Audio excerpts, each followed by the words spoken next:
Hello, everybody. Thanks for joining us on the Way to the Manger. I'm Deacon Jim Conry, and I'd like to share today's Advent reflection with you. A reading from the Gospel according to Mark. Glory to you, O Lord. The beginning of the Gospel of Jesus Christ, the Son of God. As it is written in Isaiah the prophet, "Behold, I am sending my messenger ahead of you. He will prepare your way. A voice of one crying out in the desert, prepare the way of the Lord, make straight his paths." John the Baptist appeared in the desert proclaiming a baptism of repentance for the forgiveness of sins. People of the whole Judean countryside and all the inhabitants of Jerusalem were going out to him and were being baptized by him in the Jordan River as they acknowledged their sins. John was clothed in camel's hair, with a leather belt around his waist. He fed on locusts and wild honey. And this is what he proclaimed: "One mightier than I is coming after me. I am not worthy to stoop and loosen the thongs of his sandals. I have baptized you with water. He will baptize you with the Holy Spirit." On this second Sunday of Advent, we remember two of the great heroes of the Church, St. John the Baptist and St. Nicholas of Myra. Yes, that's St. Nicholas.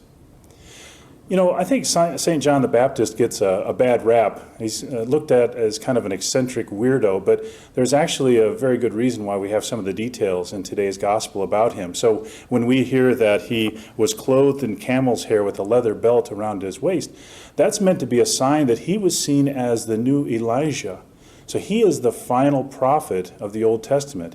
He's the one who is meant to be a herald or a forerunner of the Messiah, of Jesus. And the idea of him eating locusts and wild honey, well, that just gives a sense of the fact that he lived a very simple life. He was not caught up in material things. And in fact, he more or less lived in the wilderness, which was not uncommon for some people at that time. And in fact, the Mosaic law specifies that there are certain insects that you can eat. And so by pointing out that he's eating locusts, Mark is showing how John the Baptist is faithful to the law. He never strayed from the law. In fact, he practiced it as well as anyone.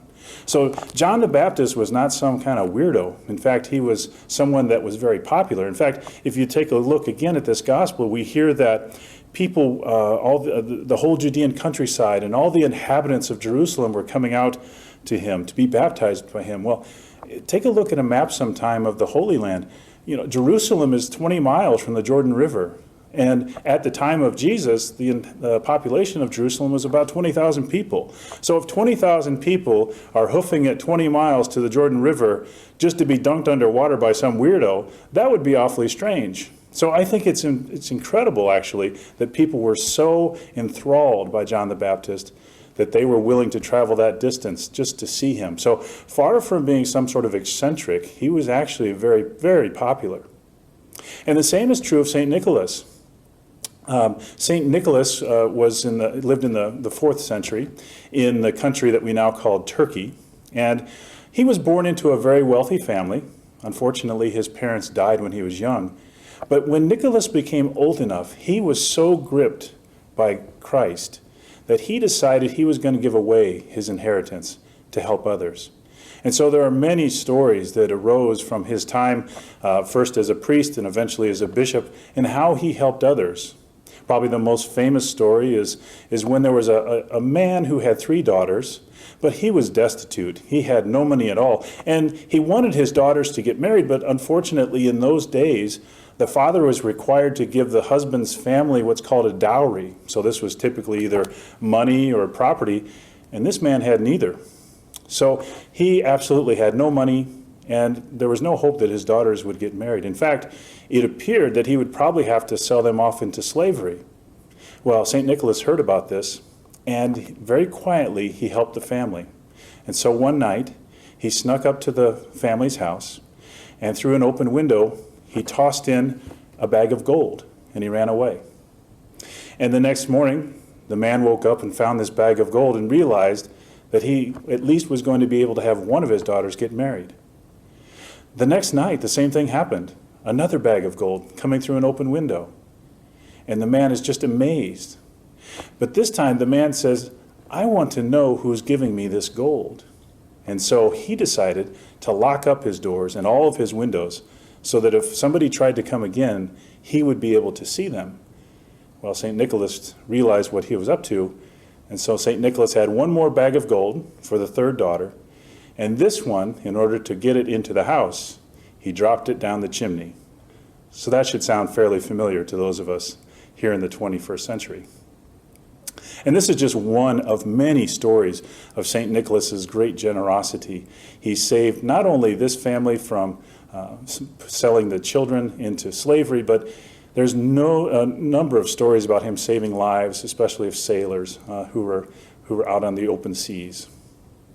So St. John the Baptist and St. Nicholas were actually very popular people. But the thing is, something that they had in common was they didn't like being in the spotlight.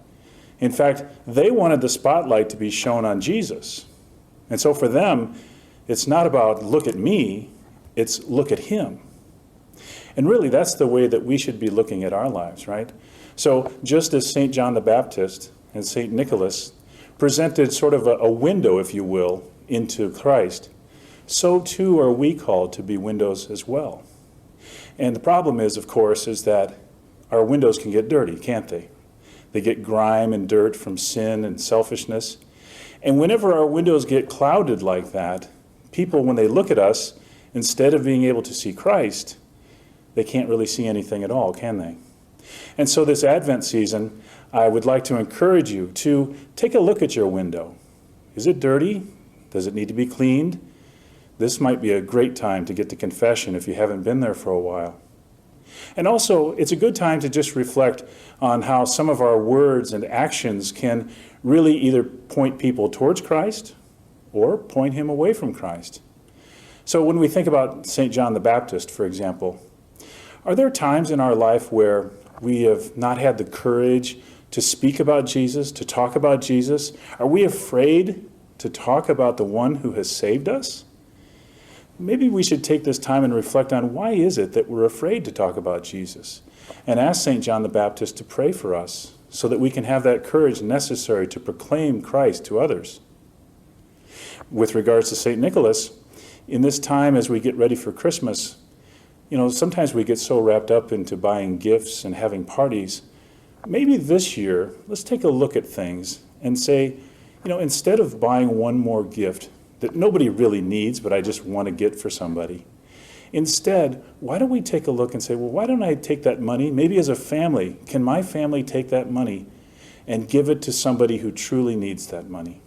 That would certainly be in the spirit of St. Nicholas. And so, my friends, I would say, pray to these two great saints for guidance during this Advent season, and God bless you all. And now, it's time to open our Advent calendar for today. Let's see what's inside.